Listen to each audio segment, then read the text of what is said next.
debemos estar dando. Esta batalla cultural parte de ahí. Nosotros consideramos que la mayor violencia que se está ejerciendo ahora contra las mujeres es precisamente esa, la que parte desde las instituciones. ¿Y por qué digo esto? Porque ya parte de un relato en que nos dibujan como un ser inferior al hombre, que necesitamos de la ayuda del poder político para poder alcanzar nuestros objetivos, que necesitamos de cuotas y de políticas de entrepierna porque creen que vamos a ser incapaces de alcanzar nuestros objetivos por méritos propios. Por lo tanto, la primera violencia que se está ejerciendo contra las mujeres es la que se está ejerciendo desde las propias instituciones, de todas las instituciones. Mira, ahora aquí veo dos chicas jovencitas que ellas van al instituto y las machacan constantemente con todo tipo de sermones ideológicos que nada tienen que ver con la realidad. Nada tiene que ver con la realidad. Bueno, yo hoy cuento con dos amigas mías, que estoy además muy emocionada de estar aquí con ellas. Ella es Irene Álvarez, es abogada especializada en violencia en el ámbito familiar, y luego tengo a María José, mi querida amiga, que además, bueno, vamos a hablar un poquito también de un proyecto que lanzamos a la cosita de un par de años y que lo tuvimos que detener por diferentes motivos profesionales y personales, pero que, bueno, vamos a aprovechar también que hoy tenemos esta conferencia para relanzar el proyecto, que es una asociación que se llama Asociación de Mujeres por la Igualdad, y que, bueno, lo que busca precisamente es hacer el relato, pero para encontrar ese feminismo equitativo entre nosotras y vosotros, que también, pues bueno, María José tiene aquí un libro que ha escrito, del que habla de todo ello, que si lo queréis, pues bueno, que lo podéis hacer. Y bueno, yo dicho esto, quiero también que esto no va a ser una conferencia como tal, sino que queremos haceros un poco partícipes también de la charla, aprovechando que somos tantas mujeres, y que nosotras no negamos que exista la violencia contra las mujeres, porque existe y hay que erradicarla y hay que trabajar para erradicarla, pero desde luego no de la manera que se está trabajando ahora. Porque, por ejemplo, yo que soy concejal en Tarrasa, para que os hagáis una idea, ahora que hemos tenido el pleno de presupuestos y que se han aprobado los presupuestos en Tarrasa, aunque bueno, ha habido una historia que ahora los tenemos que volver a debatir, en el pleno de presupuestos la partida presupuestaria que va destinada a la violencia contra las mujeres, pues el 90% de esa partida presupuestaria va a sueldos municipales y el 10% restante va a campañas de publicidad. Por lo tanto, a las mujeres víctimas de violencia se destinan 0 euros de los recursos municipales. Y esto lo podemos extrapolar también a las políticas en el Parlamento de Cataluña como en el Congreso de los Diputados. Por lo tanto, es inexplicable que cada vez se inviertan más recursos económicos y materiales a erradicar la violencia contra las mujeres y luego el resultado sea que cada vez hay más violencia contra las mujeres. De hecho, el otro día, bueno, yo encontré un estudio que se hizo que desde 2016 hasta la actualidad la violencia sexual contra las mujeres se había incrementado en un 140%. Entonces, claro, ¿cómo puede ser que invirtiendo tantísimos miles de millones a erradicar la violencia contra la mujer, pues no consigamos erradicarlo, sino que hacemos todo lo contrario? Bueno, yo no sé si extenderme ya un poco más o os doy paso a vosotras. Bueno, me voy a extender un poquito más porque voy a perder las cosas, ¿no? Ya estamos. Eso creo que es una lectura amena y pues os invitaría a llevárosla, porque realmente creo que las mujeres tenemos mucho que decir. Somos el 50% de la población, nos están manipulando, necesitan nuestros votos, y creo que todas las mujeres y todos los hombres deben tener muy clarito en qué mundo vivimos, y muchísimas gracias por vuestra atención. En el pleno de presupuestos, la partida presupuestaria que va destinada a la violencia contra las mujeres, pues el 90% de esa partida presupuestaria va a sueldos municipales y el 10% restante va a campañas de publicidad. En el pleno de presupuestos, la partida presupuestaria que va destinada a la violencia contra las mujeres, pues el 90% de esa partida presupuestaria va a sueldos municipales y el 10% restante va a campañas de publicidad. Buenas tardes a todos. Muchas gracias por acudir a la convocatoria. ¿No se oye? Sí. Vale. Bueno, pues a lo mejor os sorprende cómo voy a empezar mi intervención. Voy a ver que son Fátima, Rocío, Laila, Cándida, Gracia, Andrea, Thais, Vanessa, Blanca, Fe, Nadia, Rachida, Florica, Soledad, nombre no conocido, Petri, Laura, Amal, Rosy, Laila, Mercedes, Susana, Juliana, Sara, Abigail, Gertruida, Margarita, Manuela, Mercedes, Mónica, Pilar, María Ángeles, Amparo, Lorena, María Elizabeth, Janeli, María Nieves, Faitua, Akar, Mainka, Hafsa y Estela. Estas han sido las mujeres asesinadas a manos de sus parejas en este año. Y además hay 6 hombres que han sido con la muerte a manos de sus mujeres por establecer el término de igualdad en este año. Lo que pasa es que sus nombres no los conocemos porque no han sido incorporados en ninguna estadística. De todas formas, las mujeres no necesitamos que escondan ese dato, porque es evidente que 40 frente a 6 evidencia la existencia de un problema en la violencia doméstica, en la violencia que se ejerce. A mí me gusta más decir doméstica que intrafamiliar, porque intrafamiliar es dentro de una familia, pero las dinámicas de violencia que se ejercen dentro de un domicilio, en la máxima intimidad, son muy específicas.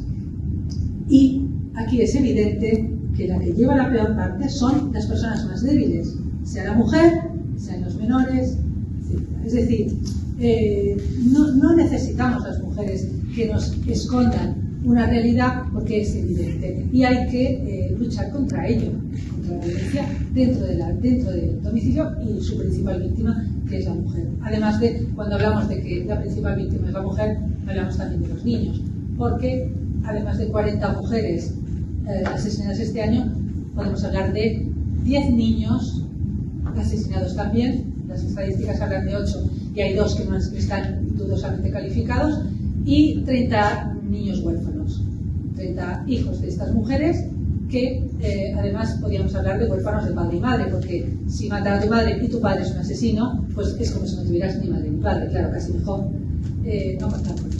En fin, desde este planteamiento, de hecho, ¿no?, quería hablar de, para acabar respondiendo si las mujeres estamos protegidas después de 20 años de una ley, de tantos millones dedicados a esto, de tantas palabras, de tanta discusión, si al final se ha obtenido realmente el objetivo, que yo confío en que fuera positivo, buscar. Por eso yo partiría de un planteamiento inicial, es decir, ¿qué ha supuesto la ley? Cuando hablamos de violencia de la ley de violencia, se llama violencia de género, a pesar de un informe contrario de la RAE que se pidió en el momento de la elaboración de la ley, que decía que esa no era la denominación adecuada, se utiliza indistintamente violencia de género o violencia doméstica, porque yo toda la vida acudimos a los juzgados y aún así hoy en los correos electrónicos pone pido 1, hoy ha habido 3, hoy ha habido... O sea, la realidad sigue imponiéndose porque la violencia dentro del ámbito doméstico pues sigue persistiendo. A ver, la ley de violencia doméstica, para poderlo explicar de alguna manera, se ocupa de la violencia, digamos, no me gusta hablar así, pero como de bajas consecuencias, de baja intensidad. Es decir, la ley de violencia se dedicó a incrementar la pena de una forma muy importante, este es uno de los efectos, para aquellas actuaciones, aquellas circunstancias que tenían una calificación de falta. Por ejemplo, empujones, quiero decir, agresiones que no generen lesiones, insultos, vejaciones, coacciones. Estas conductas en el ámbito familiar eran antiguamente pequeñas faltas, multas, y se convirtieron en delitos penados con, digamos, para hacer una generalidad, hay ciertas variaciones, pero unas penas de entre 6 meses y 3 años de prisión. Y además llevaban aparejada una medida que podía ser eficaz a priori, que era la orden de alejamiento, la orden de protección se llama, pero para que nos entendamos es el alejamiento por parte del agresor. Vamos a ver, Había otra diferencia muy importante que introducía la ley de violencia, que es la intervención del Ministerio Fiscal al ser delito. Vamos a ver, si tú padecías en el pasado, antes de la ley de violencia, un maltrato habitual en tu casa, las mujeres podían perdonar, callarse. Era aquello de que, hombre, a fulana le han partido la cara a su marido, tal. Y después de la ley de violencia, aunque la mujer quisiera seguir manteniendo esa situación en el interior de su casa, la legislación no lo permitía, teóricamente. Entonces el Ministerio Fiscal podía sostener la acusación contra esa persona que ejercía maltrato, aún en contra de la voluntad del lesionado, del interesado. Entonces, esto era un cambio muy importante y además evitaba que la gente luego fuera presionada para retirar denuncias, etcétera, y eso sí que significó, claro, es decir, bueno, mi mujer, cuidado porque a lo mejor ella me va a perdonar, a lo mejor puedo dominarla a ella, pero luego va a venir el fiscal y voy a obtener un castigo igualmente, ¿no? Estos eran los elementos que para mí la ley de violencia introdujo. A priori, luego tiene esto, podemos hablar de si eso se ha cumplido o no se ha cumplido, porque claro, después de tantos millones utilizados en educación, en cursillos, en talleres, en todo esto, los juzgados están infestados. En todos los partidos judiciales han tenido que crear juzgados de violencia. Y, hombre, después de 20 años de trayectoria de la ley y de todas esas medidas adicionales, era de esperar pues, que hubiese habido un descenso de la actividad delictiva, aunque fuera a ese nivel. En el futuro también. ¿Por qué? Primero de todo, porque estas leyes que están establecidas en nombre del feminismo vemos claramente que no son operativas, que no funcionan. Y segundo, por esta deriva que ha tomado el feminismo actual. El feminismo actual ha borrado a las mujeres, ni siquiera se puede pronunciar la palabra mujer, ni siquiera la palabra madre. Y bueno, toda una serie de cuestiones que hacen que cada vez la mujer esté más borrada, tanto en los países, por ejemplo, islamistas, como por ejemplo aquí en nuestros propios países.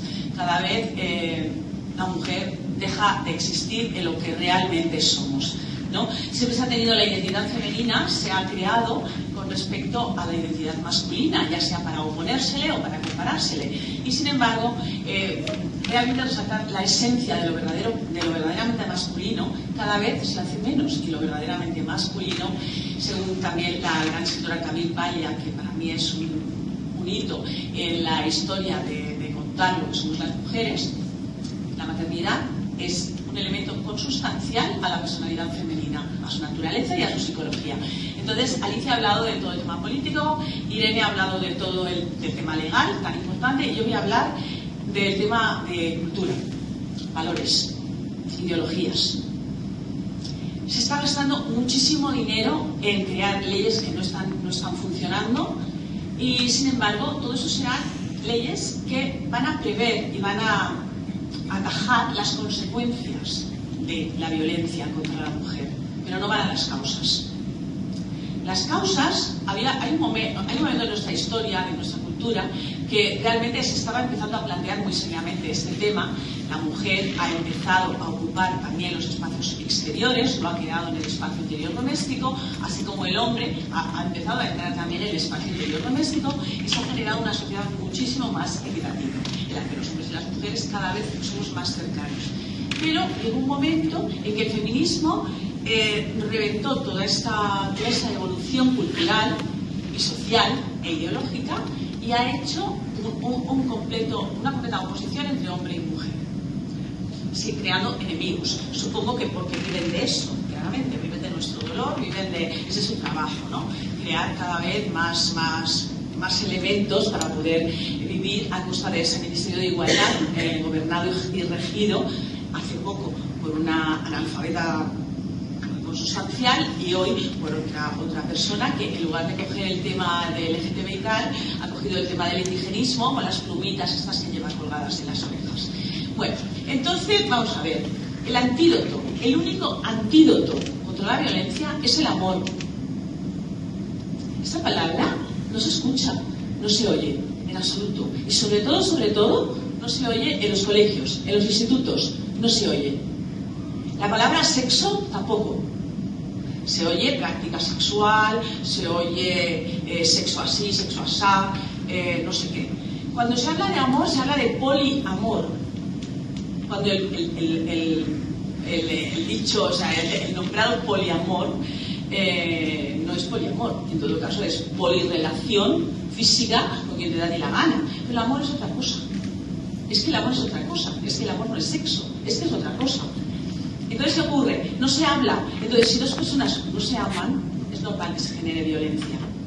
Porque las personas, que somos, los hombres y las mujeres somos mamíferas, nos apegamos por naturaleza. El mamífero se apega al otro ser humano, la madre al hijo, el esposo a la esposa, porque somos así, va en nuestra naturaleza. Y si ese apego no es apego real y es solamente una relación física, evidentemente aquí no puede hacer nada bueno, porque el elemento sexual sería un elemento de posesividad y el elemento amor es un elemento de cuidado y de una real entrega a la otra persona. Claro, como en los colegios y en la ideología general no se enseña lo que es el amor, tenemos aquí unas relaciones de pareja que no hay por dónde cogerlas, porque realmente en los colegios y en los institutos yo creo que la única persona que hablábamos soy yo. Entonces, con respecto del amor, ha habido una evolución de esta ideología amorosa.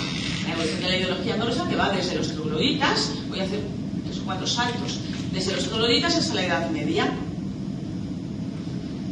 En las sociedades hay unas estructuras económicas y tal que generan un tipo de pensamiento, una ideología. Ese sería lo que decía el filósofo Carlos Marx, la superestructura. Estas superestructuras son las ideas y los valores que hay en esa sociedad. Normalmente decía Marx, ¿no? que era que la estructura generaba la superestructura, pero a veces esto no ha sido así. A veces la superestructura ha logrado cambiar la estructura también. Y esto ha ocurrido en varias ocasiones, sobre todo en la época de los trovadores. En la época de los trovadores, la pirámide social en la que el Señor, Dios, el Señor, el Rey, estaba ahí encima, el máximo servidor, resulta que se trasladó a la ideología amorosa. Y ahí arriba, en la cima, el lugar más alto, se coloca a la mujer. Y los trovadores incluso llamaban a la mujer, a su amor, a la dama, se crea el concepto de dama y de caballero y de cortesía, le llaman señor, le ponen un seudónimo y le llaman señor. Incluso en la poesía provenzal, trovadoresca. Y aquí empieza el amor de los trovadores, lo que le decimos el amor cortés. Esta ideología amorosa pasa por la fidelidad y el servicio de amor a la dama, exactamente igual que al señor. ¿Y esto qué hace? Que la mujer, de ser el ser que se arrastra de los pelos hasta la cueva, se convierte en prácticamente un ser de culto, de protección, de fidelidad, que es lo que ha generado este amor nuestro amor. Después viene otra etapa importantísima en la evolución del amor, que es el amor platónico. El amor platónico es un amor espiritual, en el cual hay un proceso de espiritualización de la ideología amorosa. Los poetas, que en aquellos tiempos casi solo escriben hombres, hablan de la mujer como un ser espiritual, al cual describen su belleza física, pero todo con las connotaciones espirituales. Su mirada, sus manos, su cuello, su cabello, su manera de moverse, su dulzura, el dolce stil nuovo, la dulzura de la mujer. Eso es lo que enamora. Eso no es sexo. Sexo es otra cosa y todo el mundo lo sabe. Esto creo que es una lectura amena y pues os invitaría a llevarla, porque realmente creo que las mujeres tenemos mucho que decir. Somos el 50% de la población, nos están manipulando, necesitan nuestros votos y creo que todas las mujeres y todos los hombres deben tener muy clarito en qué mundo vivimos. Y muchísimas gracias por vuestra atención.